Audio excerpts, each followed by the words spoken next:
Welcome fellow adventurers, I am Fox, and in this video I will be covering ninja's lore wielder of short sword, shuriken, and sura katana. If you like this video, and would like to see more videos like this, do not forget to like and follow my channel. Ninjas use sword, martial arts, and ninjutsu.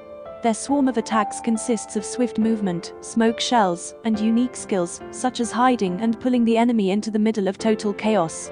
With proper control, a ninja can flip the battle by discreetly raiding important figures. After awakening, they can use the sura katana to attack their enemies before they even realize what hit them. There once was a poor boy who lived in the forest of a small fiefdom in a far eastern realm. A well-to-do girl occasionally came to the same forest for walks, and against all odds this ragtag little boy and this silk-wearing girl soon became best friends. They eventually grew up and developed romantic feelings for one another. But this wealthy girl could never marry a boy of such poor stock. The girl was the eldest daughter of the house of Narasawa, the ruling family of the fiefdom.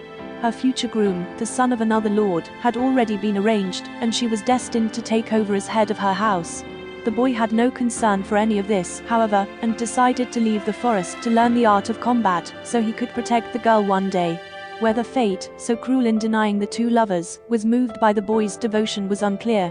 What is known is that on his journey the boy experienced a great stroke of luck in his encounter with a retired army general known as Sura, who was famous for sweeping through battlefields wielding 6 swords at once. The boy trained under his guidance for years, and eventually returned to the girl's side as a powerful warrior. Soon after the girl was appointed as the head of her house, a civil war broke out in the kingdom, as several lords rose up to defy the oppressive and exploitative central government. In the midst of this turmoil, the boy did everything he could to protect the girl. The sight of this boy covered in the blood of his enemies as he mercilessly slashed away with his 6 swords, caused opponents to cower, convinced that the legendary Sura had returned to the battlefield. Stability returned to the kingdom after much bloodshed, and soon an era of great peace reigned. Everyone appeared happy on the outside, but the trials were only beginning for the boy and girl. A fierce war eventually erupted between the former revolutionaries, as each sought to establish themselves as the master of the realm. The Narasawa house and the girl, now a young woman, were being watched by these ambitious power seekers. The young woman yielded the honor of her house and gave up as much wealth as she could simply to survive, but the harsh reality of the times would not leave her be. Word on the street was that she could soon be framed for treason.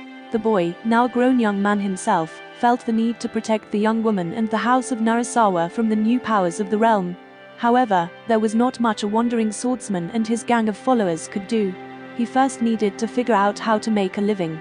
The young man persuaded the young woman to change the family name of her house, and they moved back to the forest where they spent their childhood together. The young man and his gang started a little business for collecting and selling important pieces of information. The young woman took charge of classifying and managing this information, and eventually they were able to make a living. Of course, there was a period of trial and error. The espionage scene was different from the battlefield. The group eventually gave up the long swords that hindered their mobility for more agile short swords. They revised their martial arts style to make it suitable for infiltration and assassination operations. They hid their identities, patiently waited, and trained endlessly. They called themselves ninjas. The family was on its way back to stability, but tragedy struck from the most unexpected source. One of their colleagues who just returned from a mission to the west seemed to have caught a cold, but that illness turned his eyes red and made him go berserk. He soon began attacking everyone around him. The madman was taken care of, but the disease was already spreading, poisoning the bodies and minds of the entire house. Even the young were infected by the disease. One day the young woman, who had been taking care of the infected day and night, began to show symptoms. The young man had no problem slaying the others once they became infected, but he could never do the same for the young woman. He searched the entire kingdom to find a doctor who could help, but the best anyone could do was put her into a coma using acupuncture, so that she might one day be cured. It seemed the worst had passed for the time being, but the young man's trials were only beginning. The young man never lost hope, but he knew he needed to find the source of the terrible disease, if they were to ever find a cure. He decided to head to the west, which he determined to be the source of the disease, intending to eventually return to his homeland to rebuild the crippled house. The young man visited the young woman on the day he would set forth. The maids taking care of her left the room, so they could be alone for the first time since childhood.